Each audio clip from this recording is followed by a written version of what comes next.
Welcome back. So here the guys are making good progress on these plugs for the ailerons.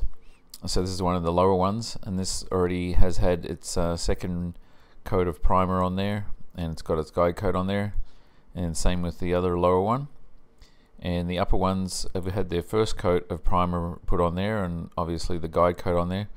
And so this is all on Monday evening. So the guys are moving along pretty quickly with these, and it's good because it sort of shows us how quickly they're going to be able to get through the ones for the elevators and also the rudders. And then after that, we're not too many more plugs to do, and then subsequently molds for that as well.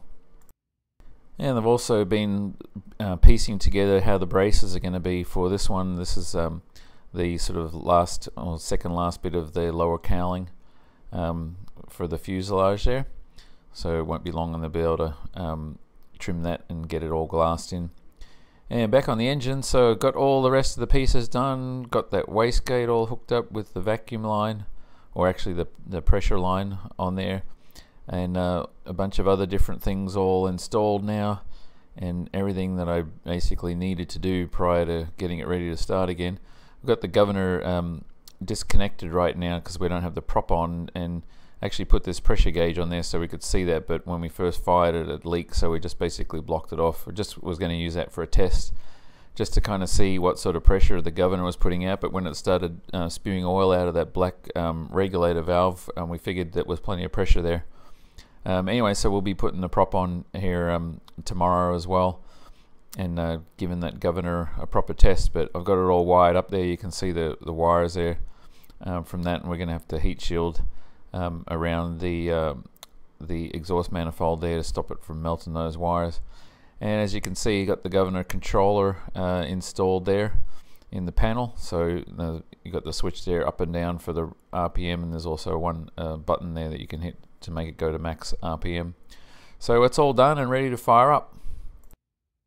And meanwhile, Jeff's got the final hardware installed for these parachute mounting anchor points, as you can see, bolted in there with some nice big flat washers.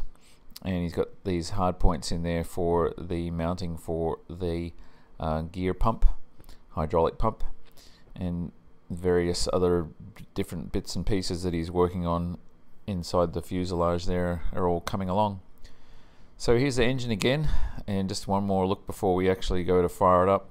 Got it moved over by the door so the exhaust is pointing out the door, and obviously with the door open, and put the fluids in it, and put 8 quarts of oil in there, and put the coolant back in there, and just cable tied everything that could be cable tied down just to sort of sort it out. And as you can see, you've got the little tablet mounted there as well.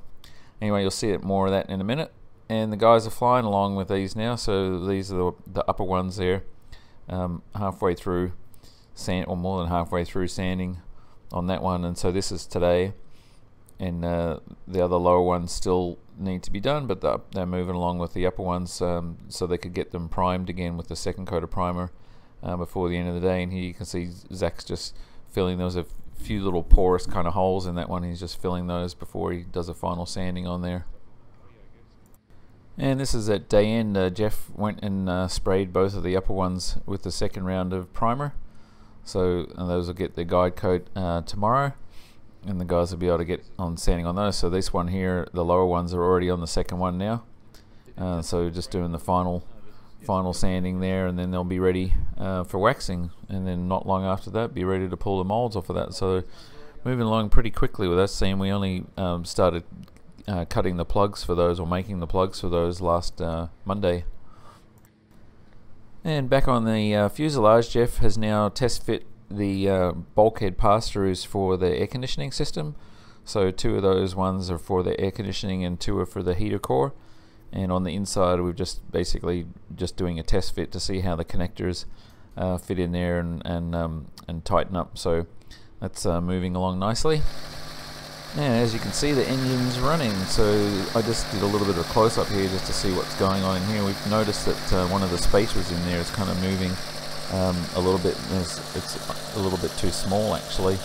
And we looked at the pulleys here, and the pulleys are actually wanting to stay in alignment, even though the spacers there allowing them to sort of move left and right.